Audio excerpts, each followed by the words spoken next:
Ang kabuoang puhunan sa pagpapalaki ng isang bik para maging inahin hanggang sa makapanganak ito ay nagkakahalaga ng 46,500 piso hanggang 64,500 piso.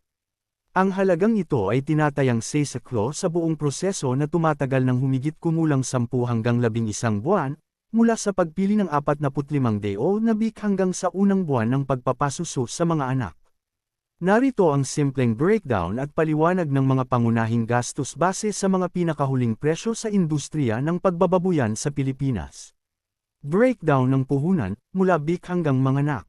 Pambili ng bik, future sow, gilt, 8,000 piso 15,000 piso.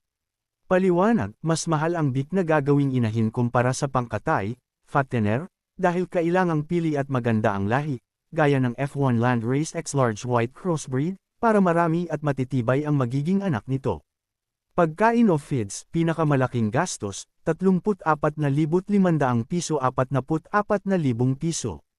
Growing phase, 7 hanggang 8 buwan, gumagamit ng starter, grower, at gestating feeds habang pinalalaki ang dam-alaga hanggang sa ito ay maglandi, 17,500 piso 24,000 piso.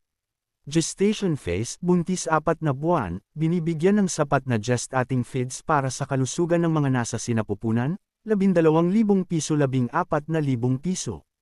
Lactation phase, nagpapasusu 1 buwan, mas malakas kumain ang inahin kapag nanganak na upang magkaroon ng sapat at masustansyang gatas para sa mga bagong silang na bik, 5,000 piso 6,000 piso. Bakuna, vitamins, at medisina, 2,500 piso 3,500 piso.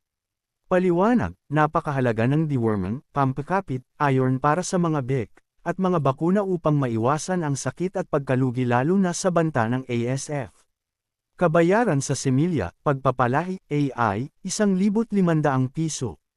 Paliwanag, kasama rito ang bayad sa artificial insemination, AI, o dekalidad na semilya mula sa napatunayang barako at service fee ng technician.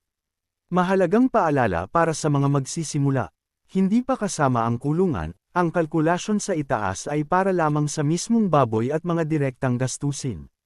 Maglaan ng hiwalay na budget para sa pagpapatayo ng sementadong kulungan na may maayos na drainage.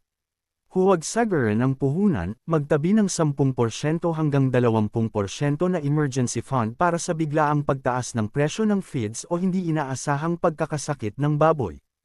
Kung interesado kang magsimula, sabihin mo lang sa akin kung magpapatayo ka pa lang ba ng kulungan o kung may ideya ka na sa presyo ng feed sa inyong lugar upang mas may adjust natin ang kwenta.